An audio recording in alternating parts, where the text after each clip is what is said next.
que nous allons présenter est un plan national. Dans le document, on n'a pas vu de choses explicites par rapport aux modalités d'administration et de gestion des fonds que l'on espère vous pourrez obtenir à Washington. Je voulais savoir s'il y avait des réflexions pour des dispositifs particuliers de façon à ce que l'on puisse surmonter cet obstacle d'absorption des fonds et de lourdeur administrative que l'on peut avoir parfois. Il y a deux volets. Il y a d'abord le volet exécution, il y a aussi le volet suivi de la mise en œuvre, qui est important. Et je voudrais rappeler ici que le Premier ministre a pris un arrêté le mois dernier mettant en place le cadre de concertation entre le gouvernement et les partenaires. Nous souhaitons tous que ce dispositif soit mis à profit pour justement renforcer les instruments et les mécanismes de suivi de la mise en œuvre de ce plan. On a une courbe sans Ebola, il y a une chute à cause d'Ebola, on essaie de retrouver la courbe initiale.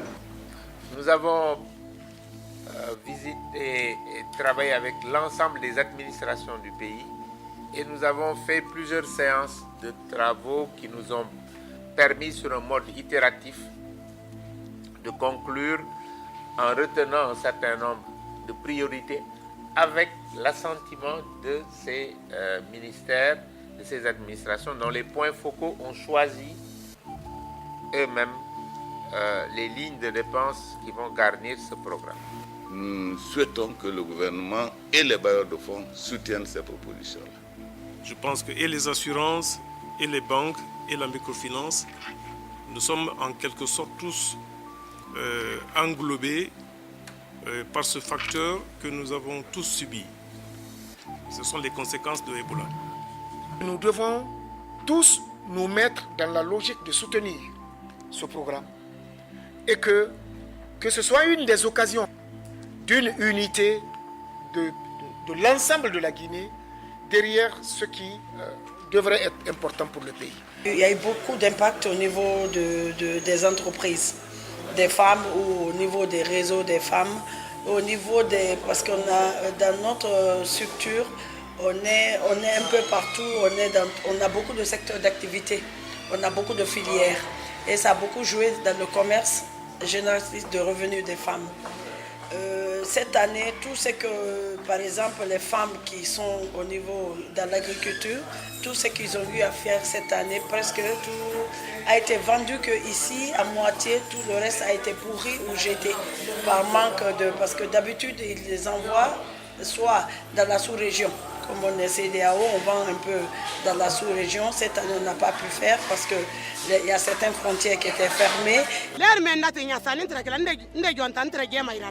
Carton kelen tele goro ndama ila carton lolu carton goro ler men natenya ebola ko men ni jankaro ko men ni carton kelen ne maila carton kelen me wori no ye ntato no sorona ngamini men na den la baloko ler men na foita ngolo gegedu population mo siama mbiribori. Ebola a beaucoup joué sur nous parce que nous on roulait entre 3 et 7% de TO, c'est-à-dire taux d'occupation. Ce n'est plus comme avant. Ce n'est plus comme avant. C'est-à-dire qu'avant, à moins, le camion il peut faire 3 voyages par chemin. Maintenant, si c'est trop, c'est une fois. Le plan qui a été présenté est un plan qui est ambitieux, qui couvre pratiquement tous les secteurs. Et l'objectif, évidemment, c'est de mobiliser le plus de ressources possible.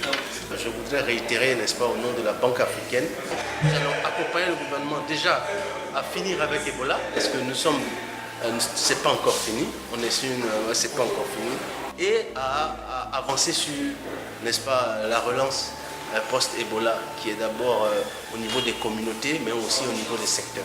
La Guinée peut compter sur l'appui de l'ensemble du groupe de la Banque mondiale.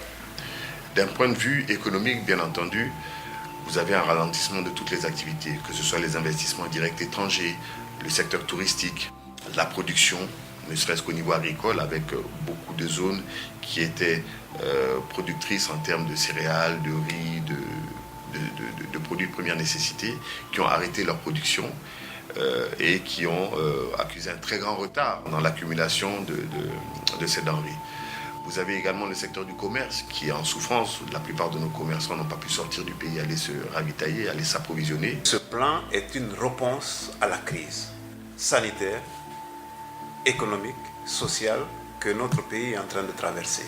Le gouvernement, pour sa part, va dès à présent doubler le budget de la santé pour faire face à cette crise, mais également le gouvernement appelle la communauté internationale, le gouvernement appelle à la solidarité de l'ensemble des acteurs, que ce soit bilatéraux ou multilatéraux, à soutenir et à financer ce plan de relance qui va permettre, comme je le disais tantôt, de remettre notre pays sur le chemin du développement durable qu'il a amorcé depuis 4 ans sous le leadership du professeur Alpha Condé pour que les populations guinéennes puissent bénéficier justement de tout le potentiel que le pays dispose dans le cadre de la réduction de la pauvreté.